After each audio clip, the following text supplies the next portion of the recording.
Assalamualaikum warahmatullahi wabarakatuh. Innal hamdalillah nahmaduhu wa nasta'inuhu wa nastaghfiruh wa na'udzu billahi min syururi anfusina wa min sayyiati a'malina may yahdihillahu fala mudhillalah wa may yudlil fala hadiyalah. Asyhadu an la ilaha illallah wahdahu la syarikalah wa asyhadu anna Muhammadan abduhu wa rasuluh la nabiyya wa la rasula ba'dah. Allahumma salli wa sallim wa barik ala nabiyyina Muhammadin wa ala alihi wa sahbihi wa sallam. Qala Allah ta'ala ya ayyuhalladzina amanu taqullaha haqqa tuqatih wa la tamutunna illa wa antum muslimun. Faya ibadallah usi nafsi wa iyyakum bitaqwallah faqad fazal muttaqun. Jamaah salat Jumat rahimani wa rahimakumullah.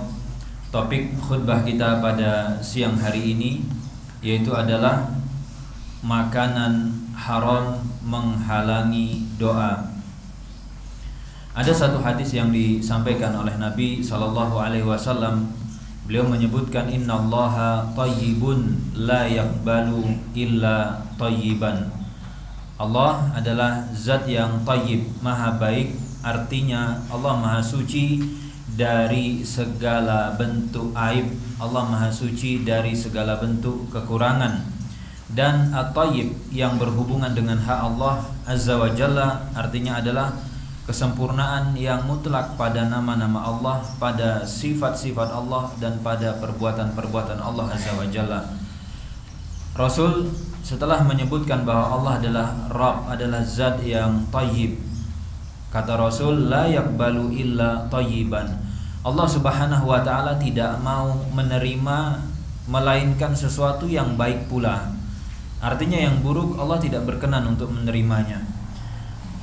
Ada yang bentuknya adalah perbuatan, maka perbuatan disebut sebagai perbuatan yang baik, yaitu ketika memenuhi dua persyaratan.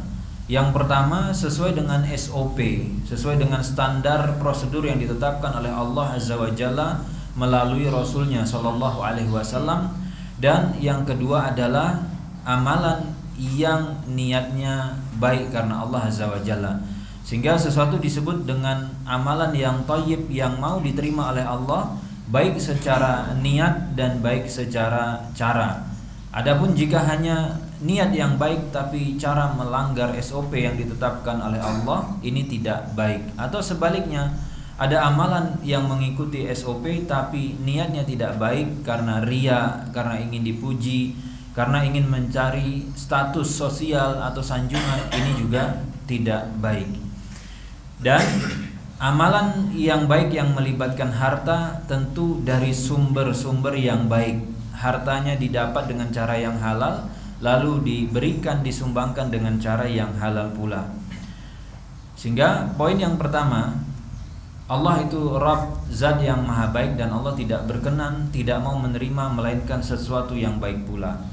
Kemudian potongan hadis yang kedua, Rasul sallallahu alaihi wasallam menyebutkan amaral mu'minina bima amara bihi al-mursalin. Perintah untuk mencari yang baik. Sebelum diperintahkan oleh Allah kepada orang-orang beriman, maka perintah ini terlebih dahulu sudah ditujukan kepada para nabi yang diutus oleh Allah Azza wa Jalla. Dan para ulama menjelaskan ini menunjukkan bahwa perkara makanan yang halal itu adalah perkara yang penting. Bahkan Rasul Shallallahu Alaihi Wasallam dan para nabi, para rasul yang dipilih untuk menjadi utusan Allah, mereka pun ditekankan untuk mencari, untuk mengkonsumsi makanan yang halal. Sehingga para ulama menyimpulkan bahwa makanan yang halal ini merupakan pondasi dasar agar amalan yang kita lakukan itu bisa diterima oleh Allah Azza wa Jalla. Sehingga baik atau buruknya penilaian terhadap satu amalan ini juga dipengaruhi oleh baik atau buruknya sumber makanan yang didapatkan oleh seseorang. Kemudian poin yang ketiga, Rasul SAW memberikan satu contoh konkret satu contoh nyata betapa makanan yang haram itu menghalangi terkabulnya doa. Padahal secara konteks dan kondisi orang yang berdoa memiliki sebab yang sangat kuat untuk dikabulkan. Namun makanan yang dia konsumsi, yang dia dapatkan dengan cara yang haram ternyata lebih kuat untuk membuat doa itu ditolak oleh Allah Azza wa Jalla. Orang yang berdoa ini, kata Rasul, kondisinya adalah tulus safar. Dia sedang berada di perjalanan, dan orang yang sedang safar itu merupakan salah satu sebab potensi doa-doa itu dikabulkan. Dan kemudian kondisinya dalam kondisi yang khusyuk, dalam kondisi yang tadarruk, dalam kondisi yang lemah ketika menghadap Allah. Dan orang ketika berdoa di kondisi-kondisi merendahkan diri, itu potensi dikabulkannya sangat besar.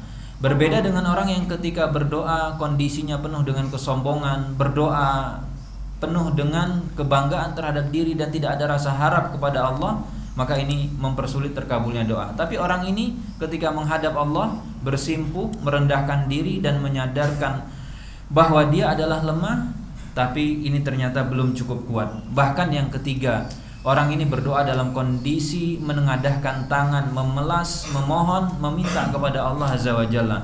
Namun ternyata Rasul menyebutkan penghalang doa itu jauh lebih kuat, penghalang doanya jauh lebih besar. Rasul menyebutkan secara langsung, mat'amuhu wa mashrabuhu wa malbasuhu. Orang ini makannya dari yang haram, minumnya dari yang haram, pakaiannya dibeli dari yang haram, wa ghuziya bil haram, dia tumbuh besar dengan sesuatu yang haram.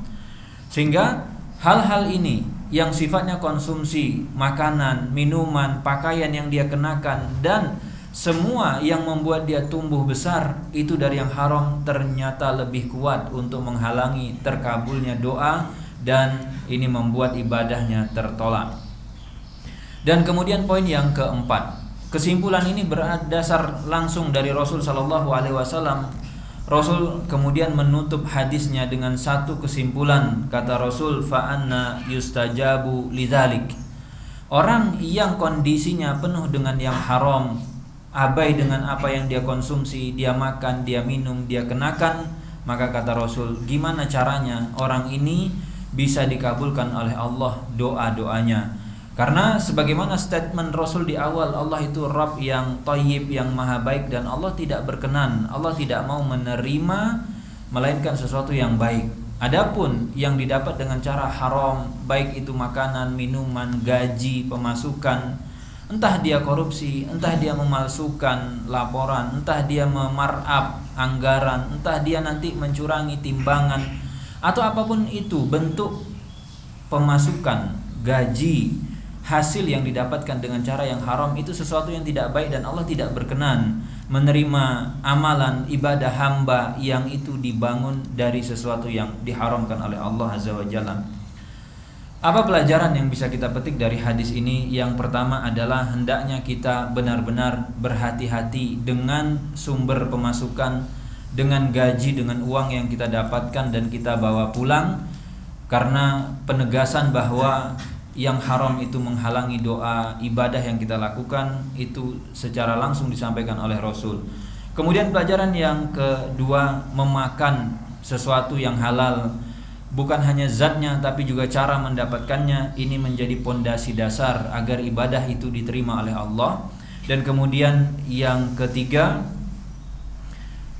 perbanyak ibadah, baik itu tadi berdoa dengan mengangkat tangan dan yang lainnya. Bahkan kita sudah bersimpuh menunjukkan kelemahan diri, kepasrahan di hadapan Allah, itu ternyata tidak cukup kuat untuk melewati benteng penghalang yang berupa makanan haram, minuman haram, pakaian dari yang haram, bahkan diri kita yang tumbuh dan besar dari sesuatu yang haram.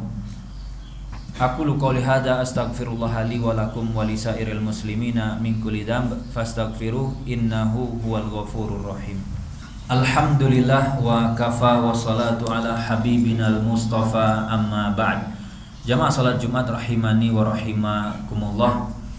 Rasul sejak jauh-jauh hari sudah mengingatkan bahwa kita akan berada di kondisi, di zaman di mana masyarakat itu akan abai dengan sumber pemasukan, apatis. Apakah gaji yang mereka terima, income yang mereka dapatkan, uang yang mereka bawa pulang itu dari uang yang halal atau haram, dan Rasul sudah mengingatkan tentang hal itu.